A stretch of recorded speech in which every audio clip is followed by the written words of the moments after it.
All right, so today I want to talk about this tweet from Stefan Molyneux. Now he goes on to say, a crazed evil man in Canada just murdered 16 people on a rampage that lasted 16 hours. This is why Canadians can never give up their guns. The police cannot protect you. Now, everyone's well aware of what went on right now. I won't get into the details. Now, at the time of me making this video, most of the details regarding this have not been released. They don't really have a clear motive. They haven't released the gun that was used. They haven't actually they just released that the guy had a assault charge in like 2002 or something like that. So that probably points to him not being able to get a firearms license. I've heard conflicting reports on that. Some say it was only a temporary, he got a pardon. Some people, like I say, I've seen conflicting things. Technically, if you have a criminal record like that, you wouldn't be able to get a firearms license. But if you got a pardon, then maybe. The other thing about getting a license is you need people to vouch for you basically.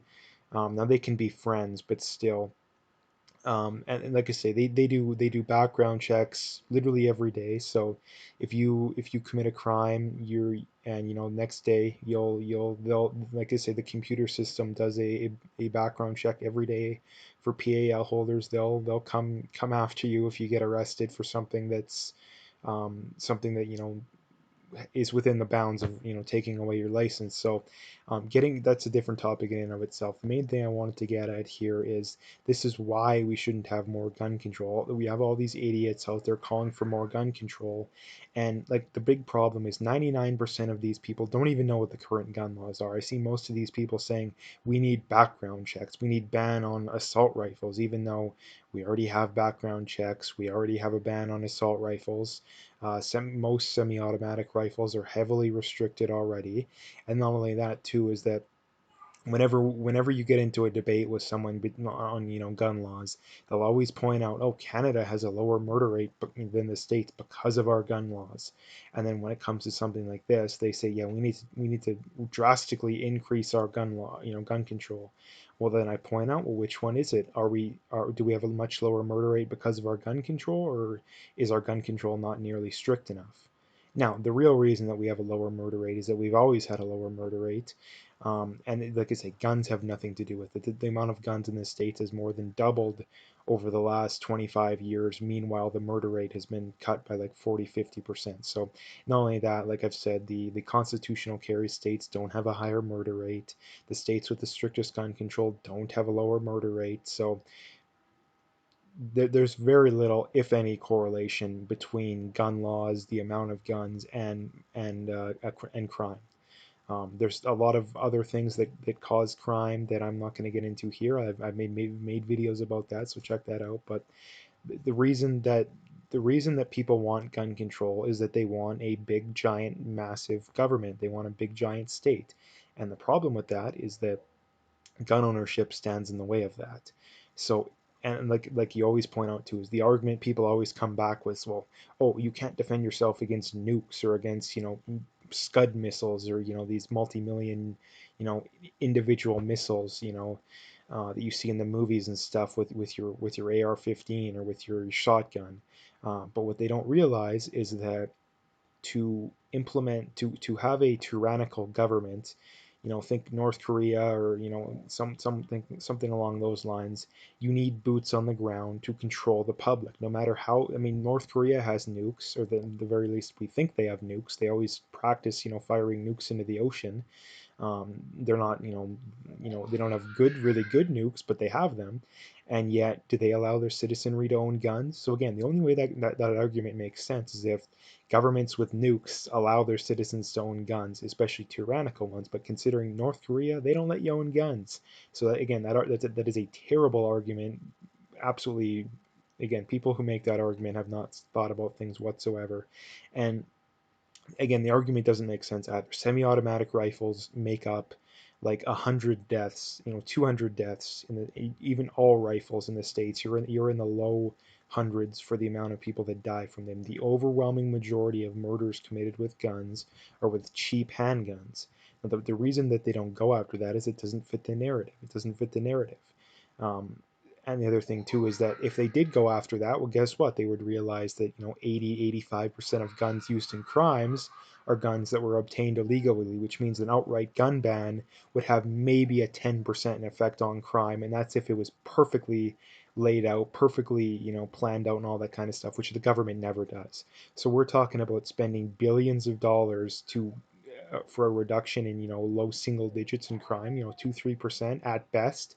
And again, we know it doesn't work anyway, but even if it did, let's just assume that all these leftist theories make sense. You'd have at most maybe a 5% drop in crime and you'd spend billions of dollars. If you put that money into cancer research, any of that kind of stuff, you'd save way more lives, like way more lives. Even just a basic education program to the public on being more healthy, that would save hundreds of times more lives. So they don't care about they don't care about saving lives, they care about control. That's always been why gun control has been enacted.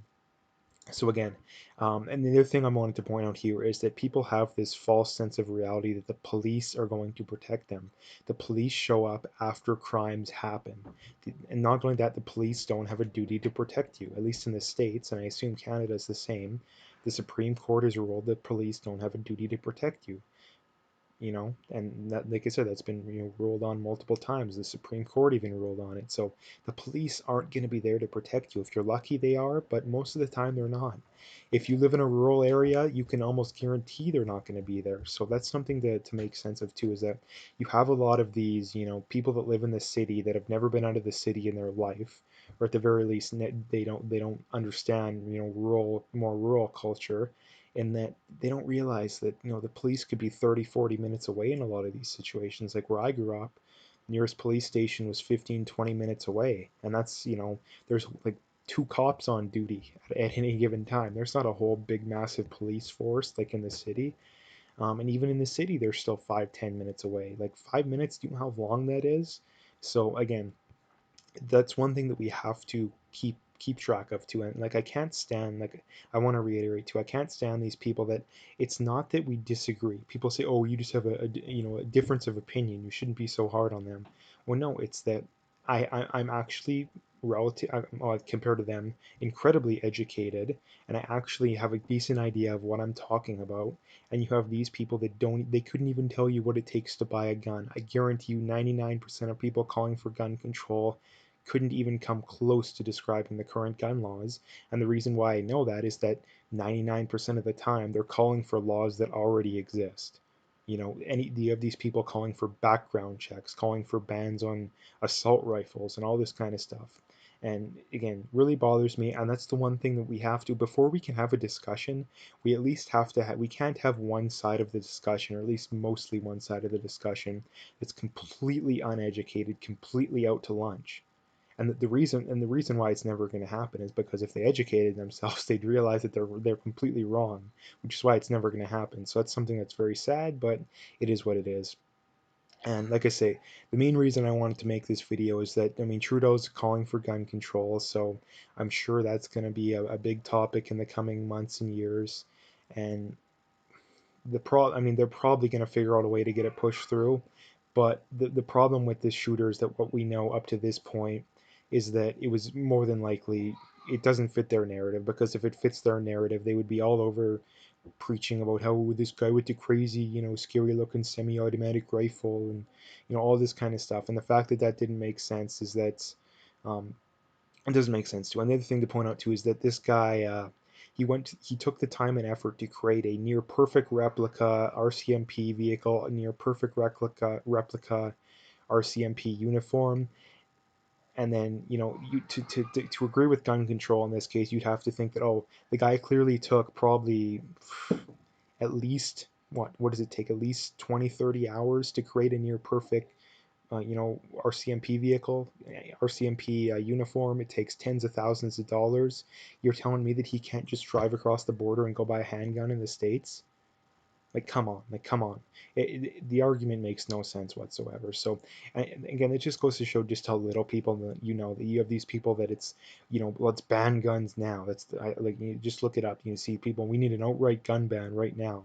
And you look at these people and, like, we've tried that with drugs. That it's illegal for high school kids to drink alcohol and to get alcohol, but Did did anybody have trouble? If anybody wanted pot prior to it being legalized, did they have any trouble whatsoever getting it?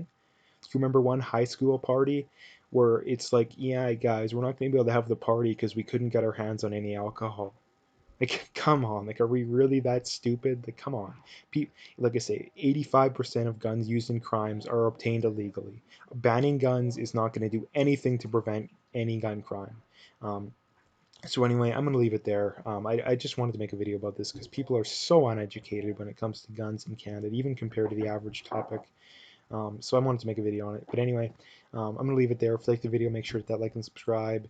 Check out my PayPal. I got linked in the description. I also have an email address for e-transfer. I appreciate any donations, but at the very least, just hit that like and subscribe. And again, check out my BitChute channel as well.